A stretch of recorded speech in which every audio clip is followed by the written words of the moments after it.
Sejam todos bem-vindos de volta ao Pod Parla, um podcast que normalmente fala de saúde, esporte, educação. Hoje, num dia especial, num evento especial que é o CIOSP 2025, o maior evento de odontologia da América Latina, o maior congresso de odontologia da América Latina, né, Maurício? Isso aí, é um prazer estar aqui com vocês, né? Malbise nas redes sociais e meu Celso. Isso, Celso Underline Adami. A gente está aqui no stand da Invista. Feliz pelo convite, feliz pela parceria, pelo novo projeto também da Invista desse podcast, para poder falar com professores, grandes professores, gente que a gente acaba conhecendo, trocando uma ideia, fazendo um network, uma parceria. Então a gente quer agradecer agora Ana Luísa de Moura Libório, é isso? Isso aí! Seja muito bem-vindo ao Pod Parla. A gente está bem feliz por tu ter disponibilizado um tempo para conversar com a gente aqui. Eu que agradeço o convite. Ana, conta um pouco da tua história, como é que tu começou, né? Quanto tempo tu é formada, as redes sociais, que é um chamariz aí pro teu trabalho. Sim, bom, eu sou formada há 8 anos, então eu fiz a graduação lá em Maringá, na Universidade Estadual de Maringá. E aí, depois que eu me formei, eu fui direto para residência em dentística, né? Não era a minha primeira opção, eu era na endo, tudo eu fiz na parte de endodontia, a graduação inteira, mas me encontrei no meio do caminho na parte da odontologia restauradora.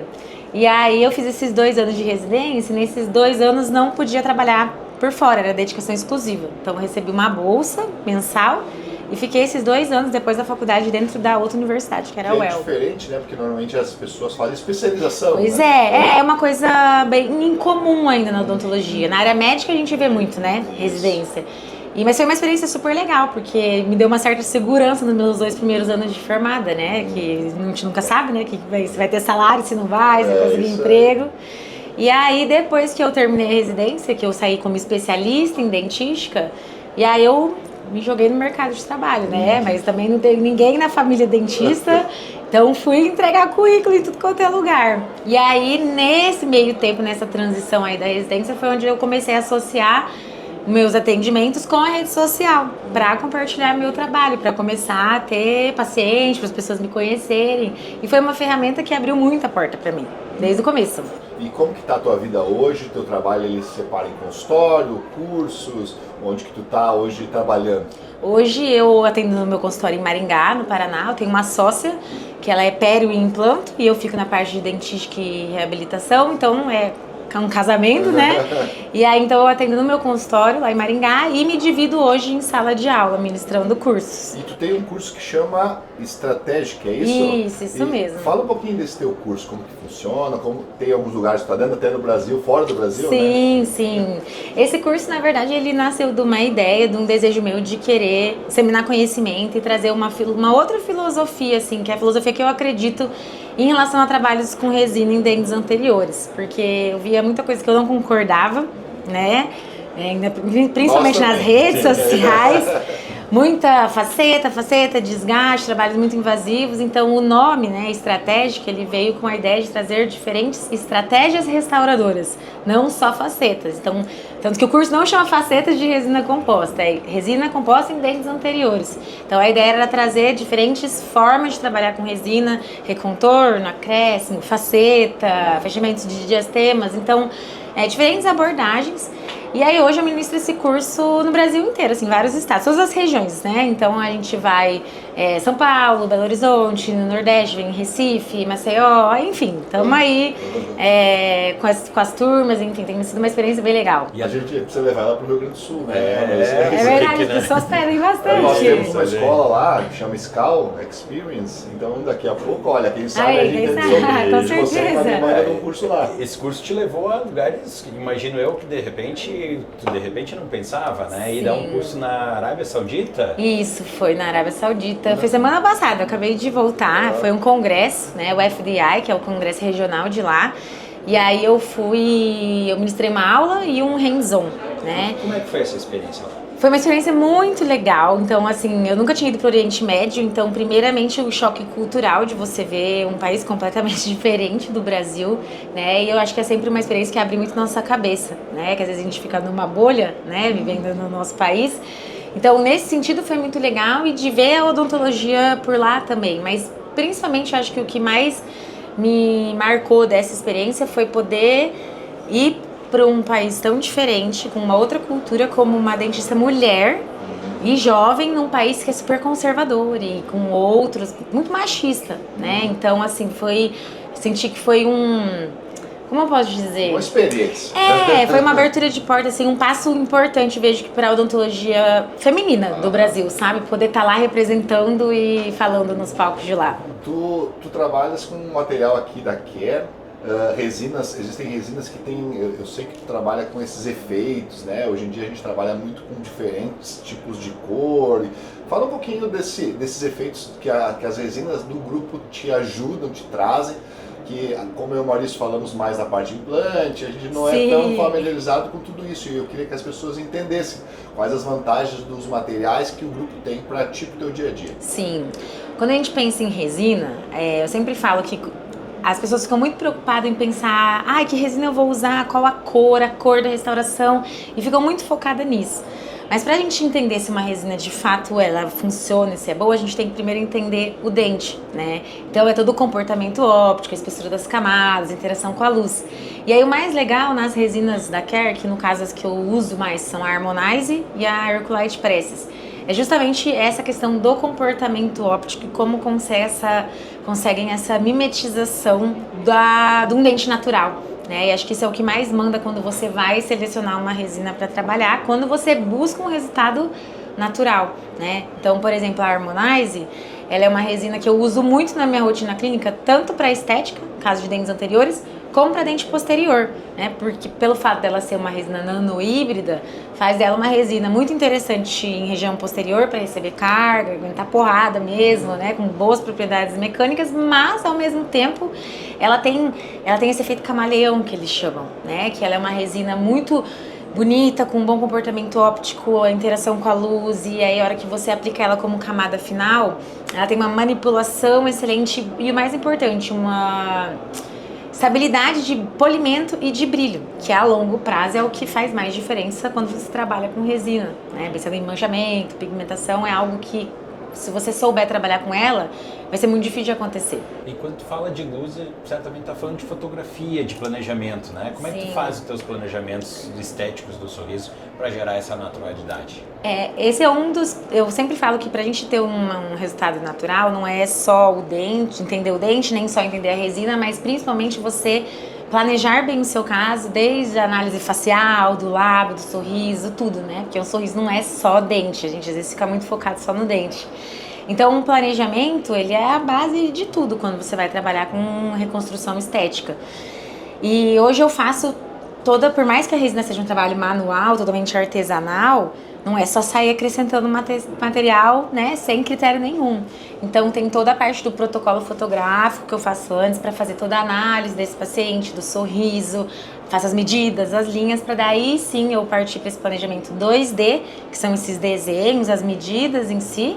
E aí a gente parte para o planejamento 3D, que vai ser o nosso enceramento, e imprimir esse modelo para usar como guia para construir em boca. Acho que é a previsibilidade, né? A gente gosta muito de falar, a fotografia é uma ferramenta fantástica para isso, né? Então essa relação com a avaliação 2D para a gente transformar 3D é aquele desafio, mas eu acho que nos ajuda muito como informação. Tu disponibiliza, na verdade, nas tuas redes um e-book. Fala um pouquinho desse e-book de fotografia, na verdade, né? Eu achei muito bem feito, até com vídeos e tal. Explica um pouco como que ele é. Na verdade, esse e-book, esse material, ele é meu projeto do mestrado, né? Então ele surgiu da necessidade, a gente sentiu uma necessidade do público em geral, de dentistas, de ter mais informação sobre tanto o protocolo fotográfico quanto de planejamento e análise do sorriso. Por mais que a gente saiba que isso é muito importante, às vezes a gente sente que muitos não têm acesso principalmente a fotografia profissional, a esses templates ou programas de planejamento como o DSD ou um Smile Cloud, por exemplo. Então a ideia foi meio que como se fosse para democratizar o acesso aos clínicos em geral a poderem fazer planejamento de uma forma simplificada, né? Então a primeira parte foi focada toda em fotografia odontológica, que é algo que eu gosto muito, eu uso na minha rotina clínica, isso faz parte da minha rotina clínica, e eu sempre gosto de dizer que a fotografia odontológica não é mas um diferencial. Ela é essencial, né? Acho que todo clínico deveria fotografar, mesmo que for com o celular. Não precisa necessariamente ser com a câmera, né? Sendo bem feito, sendo bem adequado, tendo técnicas como a gente viu ali que tu explicas, né? Sim, então, até, é super assim, possível. Com o celular a gente consegue, né? Sem ter um custo tão alto com uma câmera, que a gente sabe que isso tem custos muito altos. Mas para o planejamento das pessoas eu acho bem interessante.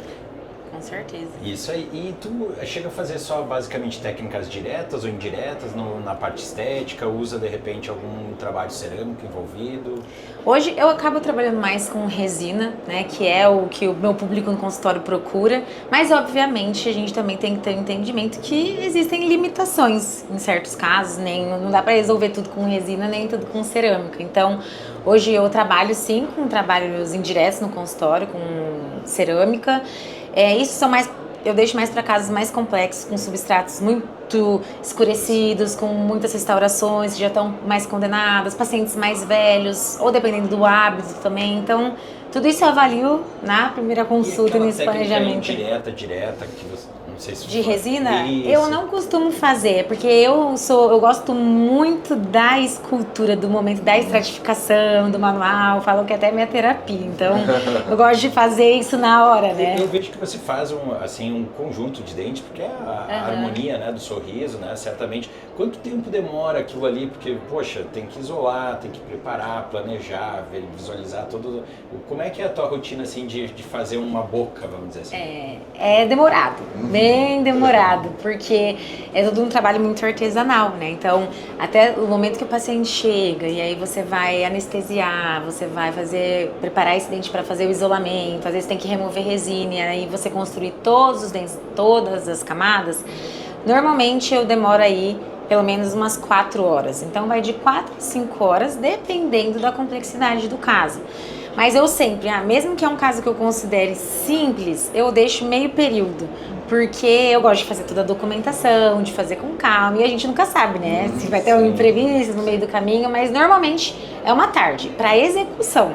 Porque depois do acabamento e polimento eu deixo sempre para outra sessão, porque aí eu gosto de estar descansada, para poder fazer com mais refino, enfim, para poder ver mais detalhes. A ideia é fazer um planejamento adequado, quando chegar pelo menos ter aquele tempo de fazer, e depois Sim. mais uma consulta, às vezes porque tem alguma alteração de cor, talvez da resina. Exato, ou às vezes o paciente não se agradou tanto, vai ter que fazer algum ajuste, são coisas que a gente tem que prever, não pode prever. A empresa fala, né, desse efeito camaleão, talvez isso valha para essa segunda consulta de polimento. Como que muda essa resina? Como que é esse efeito da resina da Harmonize da Care? O que acontece é que agora, no momento que a gente finaliza a restauração, a gente fotoativa, né? Só que essa resina, ela continua tendo uma conversão, né, dos monômeros em polímeros. E isso influencia diretamente na qualidade do polimento que a gente vai ter depois da nossa etapa de acabamento e polimento.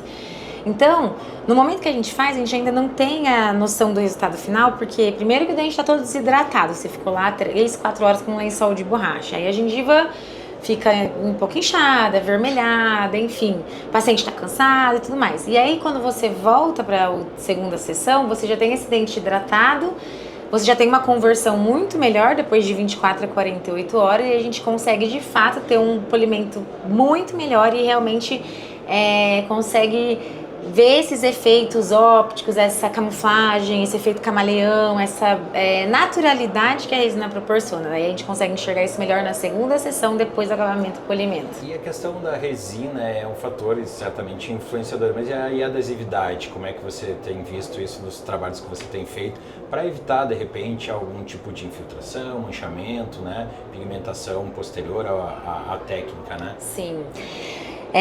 Esse é um assunto que eu gosto muito de falar, porque eu percebo que as pessoas, mais uma vez, se preocupam muito com a resina e esquecem dos passos anteriores. E a adesão, ela é a base de tudo. Não adianta nada você trabalhar com uma resina excelente, como a Harmonize, se sua adesão for mal feita. Não vai durar, não vai ter sucesso. Então, a primeira coisa assim que eu não abro mão é isolamento do campo operatório. Então, normalmente eu diria que 90% dos casos eu trabalho com isolamento absoluto, né? Então, com amarrilho, dente por dente, isso é uma virada de chave, um caminho sem volta. Depois você começa a trabalhar, senão fica mais sem. E isso é o melhor dos mundos para a gente pensar numa adesão a longo prazo, uma adesão bem feita, sem contaminação com sangue, com saliva, para que a gente possa realmente ter, né, essa estabilidade. E não só o isolamento, né, e um campo limpo e controlado, mas também é uma boa fotoativação. Então a adesão também precisa de uma boa fotoativação, um aparelho com a potência adequada, com o tempo adequado, porque se você pensar que a fotoativação é só para resina, a principal camada que vai estar segurando sua resina em posição não vai ter, né, a conversão adequada e o seu trabalho vai falhar, né? A ideia é trabalhar com esses adesivos autocondicionantes. Como é que é o teu dia a dia clínico hoje? Nós somos do tempo que era o ácido, o adesivo, condicionar dentina, exato, total. A gente deve ter feito muita coisa errada naquela época, né? Conhecimento da época, né? A gente tem evoluções, é verdade, né? É verdade. Não errado, né? É. Mas talvez tenham técnicas melhores, produtos melhores. É que hoje a gente tem alternativas mais interessantes. Eu acho que depende muito do contexto clínico que você tá. Sempre falo que não existe um adesivo melhor do que o outro, depende da situação que você está atendendo. Então, hoje, por exemplo, eu atuo muito com sistemas autocondicionantes, como, por exemplo, o OptiBond Universal, que é um adesivo onde eu não preciso condicionar a minha dentina, que a gente sabe que é o tecido mais crítico para adesão, né, por ter umidade, as fibras e tudo mais. Então, eu gosto de trabalhar com ele na técnica de condicionamento seletivo só em esmalte, e aí aplico o adesivo universal, condicionando a dentina e depois no esmalte, né, em todo o dente. Principalmente dentes posteriores, né? Eu acho que é uma técnica adesiva que nos dá mais segurança, principalmente em questões de sensibilidade. Mas em dentes anteriores, por exemplo, como a maioria das vezes eu estou trabalhando somente em esmalte, que é uma adesão mais segura, porque a gente vai trabalhar mais com adesão micromecânica, né? Então eu faço condicionamento, né, esmalte sempre condicionando e aplicar, por exemplo, só o bonde do OptiBond, que é um adesivo hidrofóbico, que pensando num padrão ouro de adesão e esmalte é o que a gente vai ter uma maior estabilidade, porque eu não vou ter degradação hidrolítica, enfim. Então, dependendo do tecido que eu estou trabalhando, da situação clínica, eu mesclo entre um autocondicionante ou até um convencional. Eu queria deixar um espacinho para a gente, vamos pensar assim uma palavra, não sei se existe, é desdemonizar as resinas de hoje em dia, né? A gente vê muito em rede social trabalhos não tão adequados, né? Mas a gente sabe que a resina, que é o que tu trabalhas no dia a dia, ele tem grandes propriedades se for trabalhado adequadamente, né? A gente pode conseguir grandes resultados, né? Como que a gente pode tirar esse, às vezes a gente está olhando mal para as resinas hoje, para a região estética anterior, Sim. que é mais o que tu trabalha, para a gente poder falar para as pessoas, não, a gente consegue fazer bons trabalhos trabalhando adequadamente com o material. Sim, na verdade, hoje em dia, isso é um fato, né, que a gente já tem resinas muito boas no mercado que conseguem nos atender em todos os sentidos, tanto de estética quanto de mecânica. Isso. Sim, exatamente. Mas, claro, entendendo que não é um material que vai resolver tudo, porém, se você souber trabalhar com ele, você vai ter longevidade, é um trabalho que vai durar. Mas o que acontece? O que a gente vê na literatura? Muita gente fica falando que a resina falha, resina mancha, resina quebra, melhor cerâmica. Mas não é assim, porque a gente tem que entender que não é uma questão de material. Tanto a resina quanto a cerâmica são materiais excelentes que dentro das suas indicações vão funcionar e vão ter longevidade. Mas o que vai mandar? Qual que é o principal fator? O operador. Quem faz? A técnica. É a técnica, é o dentista, é você que tem que saber trabalhar com material. E falando em acabamento, né? Porque eu acho que é um dos itens bem importantes dentro do teu processo de finalização do caso, para dar as características ópticas necessárias, né? Como é que você tem feito essa parte de acabamento? Eu devo dizer que a minha etapa preferida, na verdade, não é nem a estratificação, é o acabamento e polimento. Porque quando a gente termina a resina no dia da escultura, fotoativou a última camada e tudo mais, a nossa restauração ainda tá com cara de resina, né? Porque ela tá fosca, ainda tá com um formato mais primário, então ainda não parece um dente. E aí eu falo que é na etapa do acabamento e polimento que acontece a mágica, da gente conseguir transformar a resina em um dente.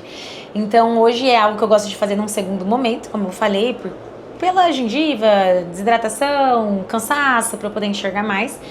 E aí é nessa etapa onde eu vou refinar toda a morfologia, os detalhes, fazer anatomia secundária, terciária e aí o polimento, né? Então, Por exemplo, esse acabamento eu sempre gosto de começar com os disquinhos de lixa, OptiDisc, que tem diferentes granulações, e aí você vai decidir o tamanho que você quer, a granulação que você quer, de acordo com o tanto que material você vai ter que remover, os ajustes que você vai fazer em borda incisal, ângulos, ameias, e aí depois disso a gente parte para texturização, que eu gosto de fazer com as pontinhas diamantadas. Né? E aí depois disso a gente segue para a sequência de polimento. Então a gente segue todo um protocolo, um passo a passo para partir desde a anatomia primária, a secundária, terciária, até chegar no polimento final.